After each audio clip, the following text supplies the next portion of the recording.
as product managers. How do you make sure every one of those little tiny things adds up to accrue value for years? As a product manager, as a data analyst, how can your observation of something, can it save the company? Or could it be rocket fuel to the next product line or the next product revenue streams? I think a lot more companies, if they devote more time to story finding, and then once you find a story, then be able to do good storytelling, they're going to waste a lot less time and money because they will actually have a better read of what should we do about things. Story finding is, not enough time is being dedicated to it. So I love helping people get better at that, right? How do you find connections? How do you identify curiosities? But more importantly, once you have something, how do you effectively inspire others, right? And that's true data storytelling. All right, we're here today with Mathew Carmean, and we worked together a number of years ago in wireless on e-commerce and category management, even telesales, and some of the combinations of where all those work out in the digital world to sell phones and other wireless technology. And I'm super excited to have him here today. He is an expert in data story finding, data storytelling, and everything about stitching all of that data into compelling narratives that help us make better decisions. So, Mathew, welcome. Thank you. I'm excited to be here. It's good to see you after a number of years in the trenches. Absolutely. I know we were always super passionate about how we take kind of data from everywhere and make it more coherent. More data isn't necessarily better. It's finding data that's useful to the strategic goals and visions of your company, and how do we focus down on what really matters and make that happen. So I'm excited today to talk more about data story finding and data storytelling with you. Yeah. No, thank you. I appreciate that. And I think I like to use the analogy, we don't need more data. We need more focus to go into the data and try and find understanding out of it. I consult with a lot of large companies today, specifically in data storytelling. And a major theme I see is when I go in there, they want to tell a story of what's happening, but quite honestly, they don't really have a story yet. And so one of the things that I'm working on now is helping clients become better at story finders, right? You got to go have a story worth telling before, you try and just add words or create presentations and whatnot. It's a fun area. I really get excited about seeing people become, better at understanding what this data means and then convincing and inspiring others to act. Absolutely. I know everyone watching that has worked in this, and it's a little bit different when you think what it's like to work as a, not even data analyst in that sort of technical role, but as a, business product manager or project manager or program manager or all the PMs. How you have all of these dashboards that you either create yourself or ask another, centralized team to create, or the ones you kind of inherit, and they're, all over the place. And there's a lot of data, but you just are maybe choosing the defaults or trying to grab all of the information you can. And how do we sort of curate that into that useful set that you were talking about there? And I really find it super useful to work with examples, and instead of this sort of conceptual talk like we're speaking about now, but to really ground it in real things we can talk about now, so that, in 15 minutes you can pull up a report about, your app, your e-commerce checkout flow, and actually think through it in a way that's connected to the principles that are academic, but in reality useful to our day-to-day jobs. Yeah, no, there's a lot of people that do a lot of theory. I love being a practitioner. I love working, with client data. I've seen it all, so to speak. And I've also been in different roles too. So I've been a product manager, a category manager. Now I'm kind of a data analyst, but also I like to call myself kind of a coach, because that is the challenge. There's not one thing that you come in and you can fix it. And even kind of what I preach of story finding, it varies all the time based on, what does the company know? What does the company do? What is the company trying to accomplish? Let's say, for example, Stitch Fix. Let's say you're an analyst that works at Stitch Fix, and they have a lot of product data. They're selling tons of clothing, but maybe there's an observation in a report somewhere that, hey, this product category has really been declining in the past 3 months. And some people are, it's whatever, they don't care, but there's also some people that really do care, right? That understands product sales dipping when in fact it should be probably rising. A lot of times those are kind of, I like to say, kind of the clues, right? If I'm hunting for gold, what are the clues that can tell me that there may be gold in the dirt before I start digging? So sometimes these clues then pop up, which then prompt, we've got to go find that story. And I like to say you got to put kind of your explorer hat on and really say, okay, let's go into the data and not just try and understand what you see in the data, but what's around the data.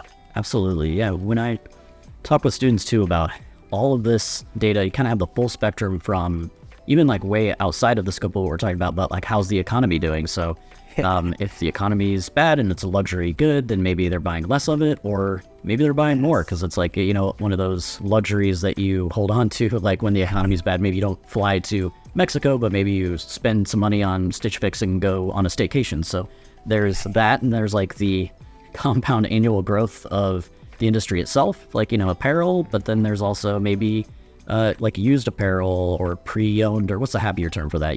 Like the gently used, yes. Gently used, and the thrifting, ever since Macklemore, the thrifting has taken off.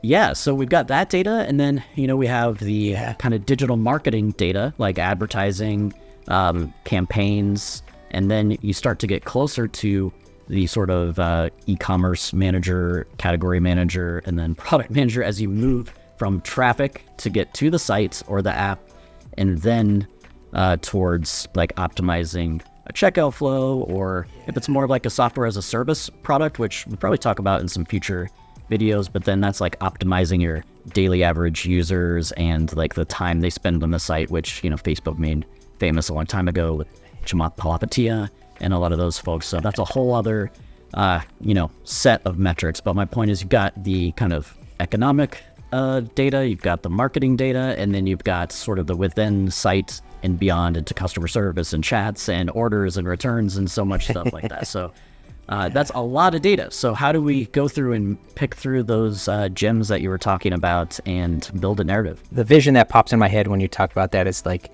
we're all kind of on a boat out in the water, and we can control what we can do on the boat, but we're also at the mercy of the wind, the water, day or night, the sun, how hot it is, all those external factors to us. But that means you can also understand them, right? You can understand like, hey, I can look at weather reports, and is this going to be a good trip out, sunny and the water's calm? If we go back to kind of like the Stitch Fix, for example, and if sales of this one product are down, it's very easy, I think, for some analysts to quantify how much down it is. Like we tend to overemphasize our understanding of what happened, right? It's down 48.2%. Okay, great. Like it's down a lot. It's out of normal.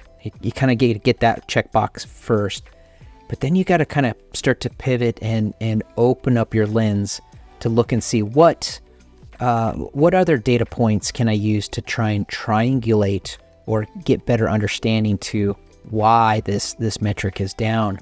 And I think kind of, one good example I like to use is kind of look at what is those external forces happening? What are people saying about your brand? Or more importantly, what are they saying about your specific products, right? What if you found somebody that is an influencer, and they bought your merino wool sweater, and then they just showed, oh, look at how easy it is to rip and tear, right? There's a strong influence that one person can have to the entire business. But if you never even look at it, you sit there and you kind of still like, well, our sales are down. Maybe it's because, people don't like the color.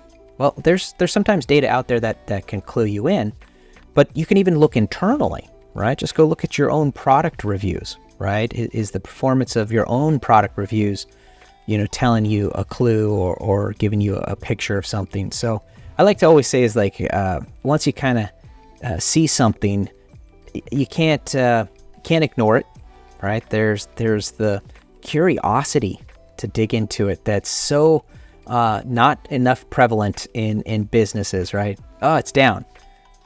You got to go figure out why. Why is it down? And use all different kinds of data sources to help that. So I think that points out to something where I know we even worked in different functions at the same time in an org, and like, if you just saw that only as an influencer that then lowers sales, what we just heard actually was really valuable product feedback. So we should maybe look into, the manufacturing process, or, maybe they were not just manufacturing, but we're buying it from a supplier, and maybe that supplier needs to talk with us about their percentage of defects, or maybe it's just the design already. So it could actually go to a designer. And I know Zara was super famous for bringing that sort of feedback on the vibe of what's happening online, and then getting that to a factory in Portugal, and then all the way to your store with all of the style there. Quality, maybe a different story, but how do you have that kind of alignment across orgs and speed from that insight that we just discovered to incorporate it? And instead of seeing it as product bad, no good, try to, pacify the influencer. Instead, like, wow, that's really useful information. How do we make our product and our customer engaged better? And that could be multifaceted. We should have the team respond to the person from customer service, all those things to come together. I love that you brought that up too, right? Because I think the former I was mentioning is Storyfinding. You got to go find that reason.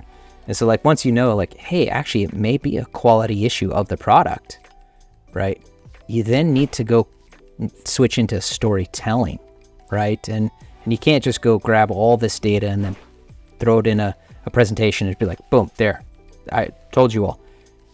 We are story people, right? We like a structure and a narrative to our understanding.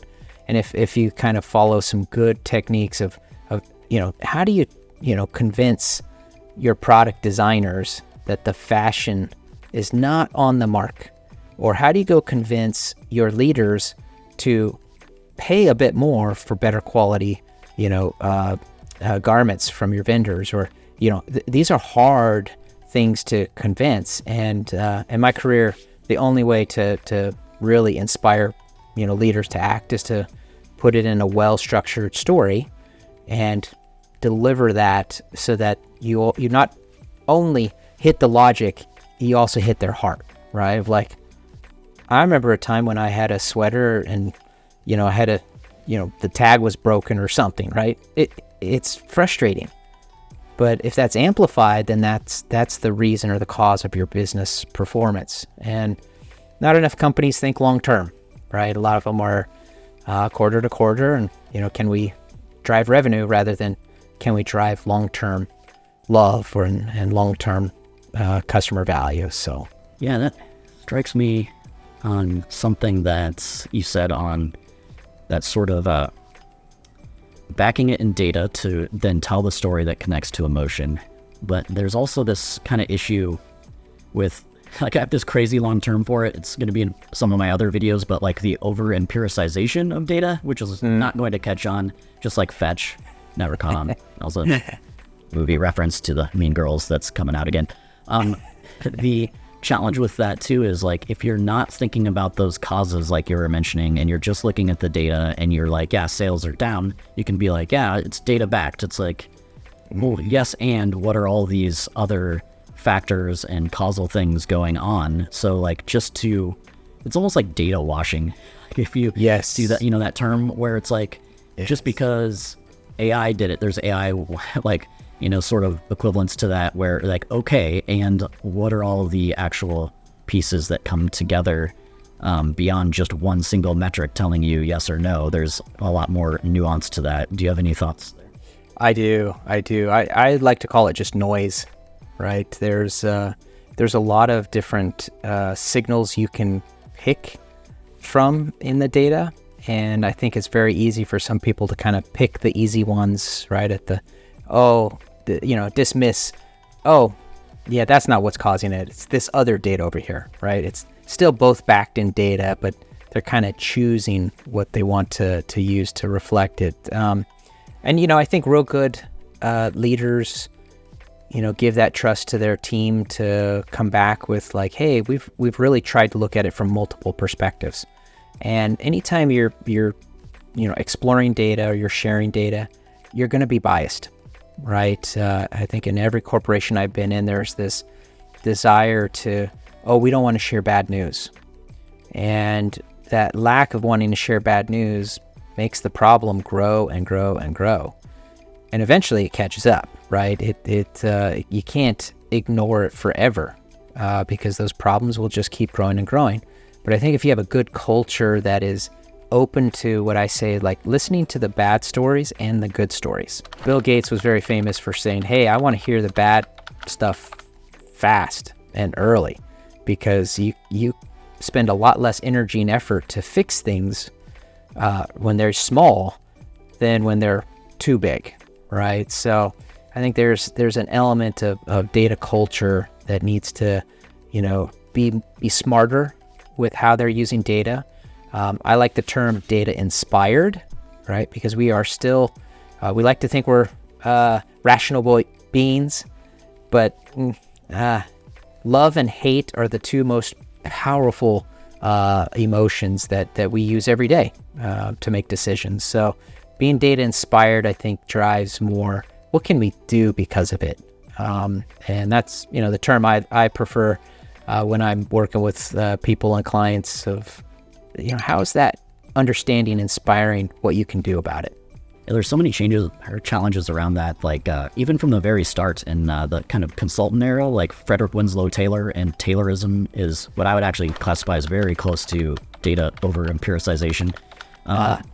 They even spent more time with expensive consultants measuring like the steel inputs and outputs. And there's a lot of funny stories around that, but it's like, are you spending more time measuring and narrowly focused on something and you lost sight of what the real goal is for things? I mean, that can even be in Moneyball, the book/movie, has kind of the same deal. It's like, congratulations, you look like a baseball player, you hit a lot of home runs and you didn't win any games. So the actual metric for them at the time was, the percentage on base, which changed later and it's different things now because the value of that in a person was unknown and now it's known. So once you have a good understanding of like, hey, sales are down, what data do you have to kind of be able to triangulate and get an understanding of why it is?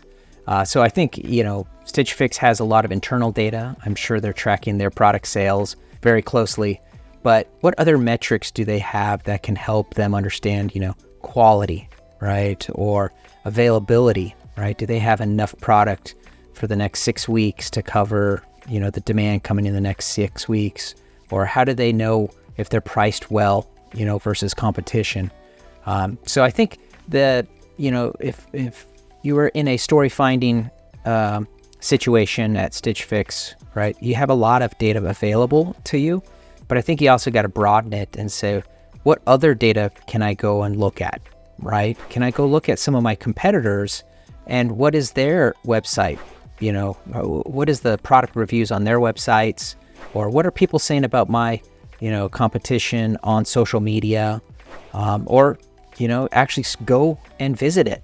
I find a lot of insights by actually going into experiences. I work in a lot of web and e-commerce experiences, and it's a little shocking that a lot of my clients, they know a lot about what's happening from the data, but they don't know actually what that experience is. And that is going into it and trying to have fresh eyes to be like, why is this here?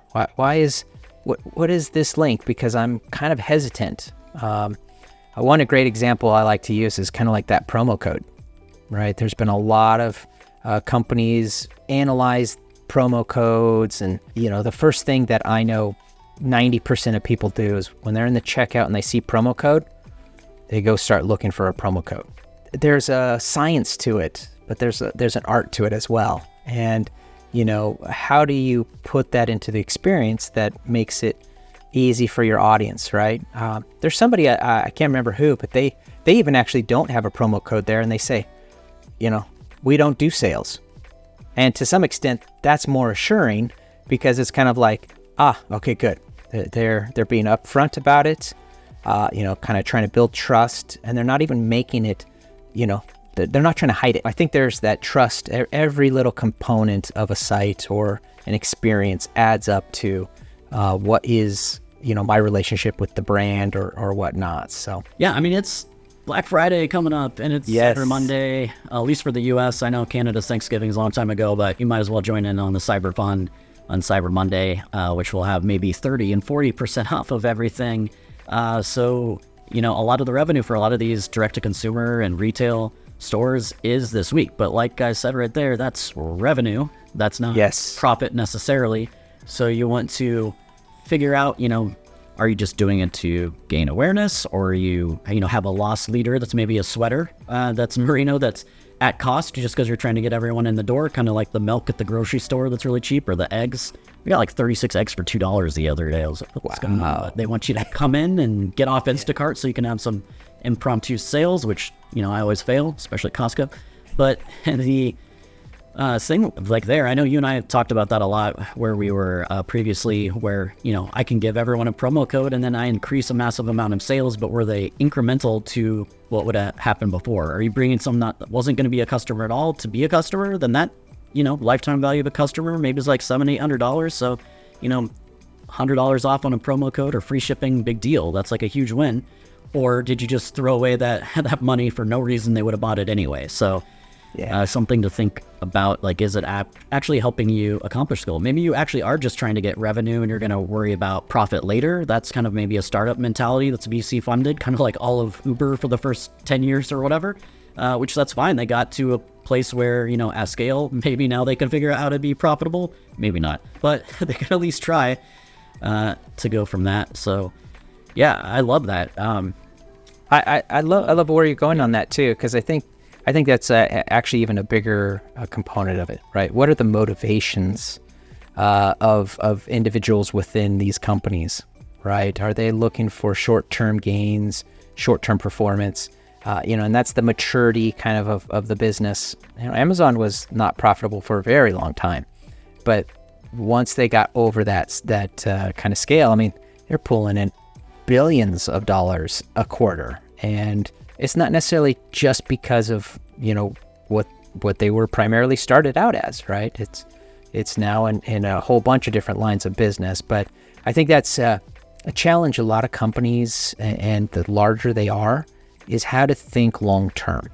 And I know everybody uses Apple as the example. They are steady, they are smooth with their launches, right? It's like, hey, we're going to have a product this year. And how many years have they done iPhone just like that, right? It's just upgrade every year. And they're adding a lot more value, but they also are pricing it, very profitably.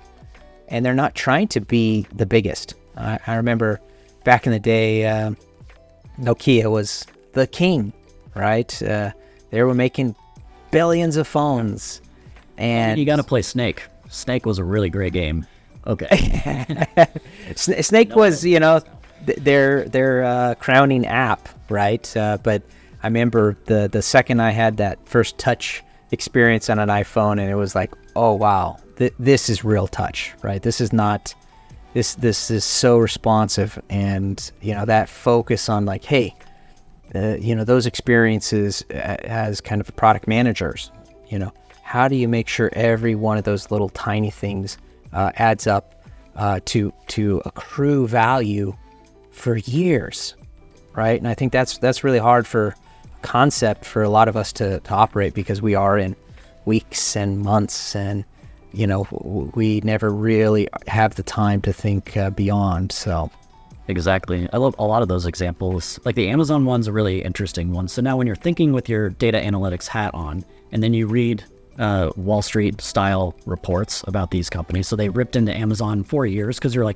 spending all this money. But when you looked at what they were spending the money on, they were on distribution centers for automation of getting all those packages out to, tens of millions of people. So that to me is not wasting money. That's building a base that can then scale. So you're kind of a ridiculous analyst if you're that myopic on what you look like on the numbers, but it took many years for Bezos to be able to prove all those naysayers wrong. And if you bought the stock, then, you're probably with me and you're in Hawaii on the beach with your giant house. So I would look for things like that, like the Adobe transition to cloud or Tableau's transition to cloud. There are a lot of really myopic analysts that were not understanding that one column of your balance sheet and everything is going down, and another column has got this long tail that it's going to be rising and scaling for a while. So super exciting there. I love that too, because I think even when we bring it to the individual level, right, we have a hard time projecting and thinking about ourselves in the future too, right? Of like, how am I, what am I doing today? How much am I saving to use it in the future, for retirement or what? But I think back to kind of the businesses, right? It's hard for some leaders to have that long-term perspective. But when you see them, like a Bezos, like a Satya, even like a Buffett, right? These people have built a focus on doing, less, but thinking long term. I love, when you kind of get that perfect mix of somebody sees something that is super powerful. We should improve our distribution, because then that's going to make it so much easier for us to deliver all these products when the demand is there. And, that takes a lot of guts. It could fail, but can you understand it sooner, right? And I know Amazon tests everything too, right? So they had a lot of good evidence before, you directed tons of money. But I think if you bring it down even to a smaller scale, right? As a product manager, as a data analyst, how can your observation of something, can it save the company, or could it be rocket fuel to the next product line or the next product revenue stream? So yeah, we've got Shein on the rise with that sort of app that's just lit up Gen Z with excitement on some of this new fashion pieces that are really affordable. You also have like Temu, I know in the last year has really kicked off as well. And you have the traditional competitors that are more of the status quo of like the Zara's, Uniqlo, J.Crew, Nordstrom, if you're going like a big in-presence retail store, or Macy's or whatever. I think there's a few of each of those left.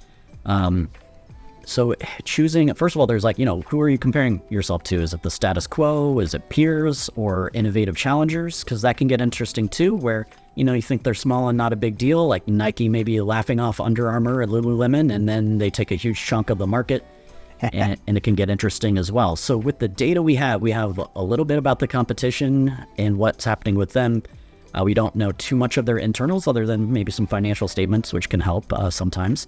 But we have their social media top posts and what's happening, on TikTok and Snapchat and Instagram, to lesser extent Facebook, but that's there.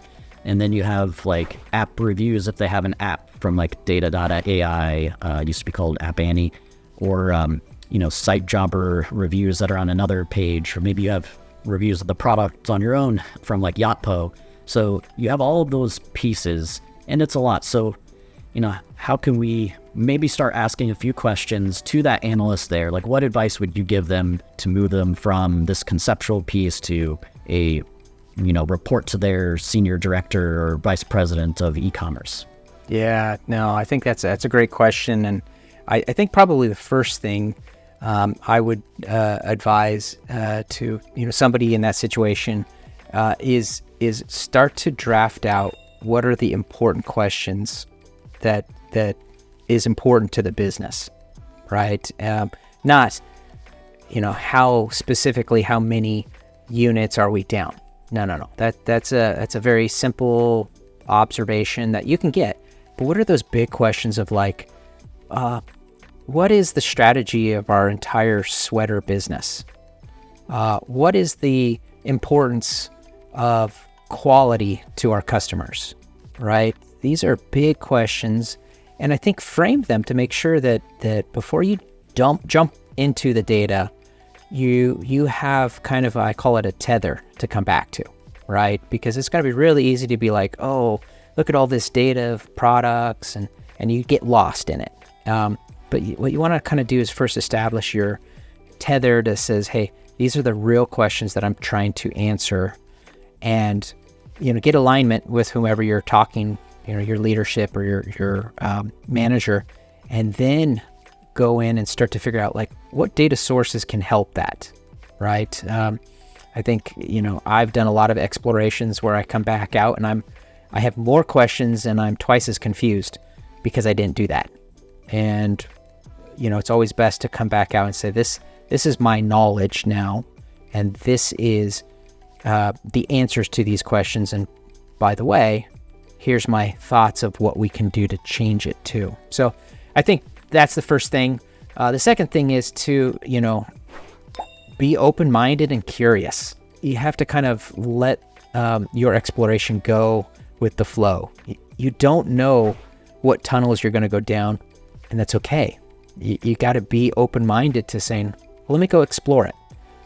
But likewise, the challenge is don't get lost there either, right? Like, come back to that tether, be willing to scrap things, right? Sometimes it's just like, hey, yeah, it's interesting, but it's not valuable to the key questions. So I think, the story finding, right? Make sure that you're like, hey, I got to go find this story. And I like the expedition analogy because it's like, sometimes you do an expedition and you don't find what you're looking for, but that's okay, right? And I think that's the biggest challenge. A lot of people are like, oh, I gotta show them a report or a dashboard. Well, yes, you can show them your findings, but you may not have a true understanding of what is causing that. But that might mean another expedition and go over there. So I think, in 5 minutes to save Stitch Fix is always a challenge, but I think a lot more companies, if they devote more time to story finding, and then once you find a story, then be able to do good storytelling, they're going to waste a lot less time and money because they will actually have a better read of what should we do about things, right? How should we save the business, or how should we amplify it, right? I think entrepreneurs are fantastic story finders and storytellers because they see something that nobody else does, and then they build a business model around it, and they're happy long term. So yeah, that's awesome. I'm just picturing you and I in front of either Power BI or Tableau, and we've got all these variables there. And I know that the coaching of someone new to this too, they want to just pick like the two main variables, like maybe social media engagement and posts. And to your point, it's like we really just need to like play around and have fun with that curiosity and drag and drop like every variable you can see on the left. And most of the time it'll be junk, but then maybe you drop a color overlay on that time series line for something that's not related at all, and then you realize like, oh wow, that's actually got a strong effect on these certain days, and on those certain days this other thing happens. So you can uncover everything from like technical issues to like marketing things or influencer posts, and then you can go to that point where with the graph you could like ask a question, and then that question is where you can have it be answered by the graph, which you may not even ever use. And it may be in an appendix that no one ever sees, which if you're presenting to C-level executives, it's in the appendix. And so if they ask and they're very hands-on, it's there. Yeah, have it there in your back pocket. But they probably just want that one line, like sales are up that 48% because X, Y, and Z. And we're going to do more of that. Any closing thoughts, Matthew, before we wrap up? Whether you're starting out or you're a veteran, using data and understanding what it means is kind of my superpower. I love, asking those questions of like, okay, well, what do we think could drive that number up? And a lot of people kind of miss that. So I think that's a good differentiator for new and existing people in the workforce. Story finding is, not enough time is being dedicated to it. So I love helping people get better at that, right? How do you find connections? How do you identify curiosities? But more importantly, once you have something, how do you effectively inspire others, right? And that's true data storytelling. I have a good friend, Brent Dykes. He literally wrote the book on data storytelling. His principles of how to put together a narrative with visuals and data, unquestionably the best out there. And if you don't follow him, you should. Certainly I'd love followers on LinkedIn too, but I'm story finding, he's storytelling. We're kind of the 1-2 punch, we like to say. You got to have more insights and you got to inspire others to act. It's not hard, but it's immensely difficult. So, all right, I have one bonus question for you, and then tell us where you can find you. But the bonus question is, we've talked about outliers before, and for some of the people we work with, they kind of think more of like a medical study science sort of thing, where it's like, oh, there's an outlier, we always have to have it in, or there's an outlier and it's like an error always, and always is a trigger word for me. But the the value of an outlier could be enormous, because it could be things we don't know. Do you have any thoughts? I know you do. On outliers are clues to something's happening, and you have to scratch and dig on those, right? I love seeing outliers in data, because that's like, okay, good. 9 out of 10 times, there's, people are like, yeah, I've seen it, but they don't know and understand it. I know, just one experience I've had where it's like, hey, we always see this once a month. And they're like, do you know what's happening? And they're like, no. Okay. Have you ever thought of asking and trying to figure it out? Oh, we just don't have time. That kind of observation went on to kind of like completely revamp the flow of an experience, because, there was a payday that happened once a month, and certain people would buy things at that specific time period. And, you can cater to it, right? That's a segment, an audience, right? There's something that's outside of it. So anomalies are absolutely one of the most important places to start and looking when you're in story finding, but they also lead to other things too. So that's I have a lot of thoughts there, and many more too. Awesome. Well, you're an outlier in that you are amazing to talk to, so incredibly above the average. Hey. I guess I don't know, data jokes, they're not as good as that joke. Where can we should start a channel. We should do some of that a little bit more. Oh, yeah. We'll meme it up. See if we can find some memes. All right, so where are you online? You can find me. I'm primarily on LinkedIn, Mathew Carmean. Certainly reach out. I'd love to connect and have conversations like this. I do consulting for a consulting company in this area as well, but also always open to having dialogues and talking to others that are interested in learning more and growing. So find me on LinkedIn at Mathew Carmean. All right. Thanks, Mathew. Thank you. Stick around.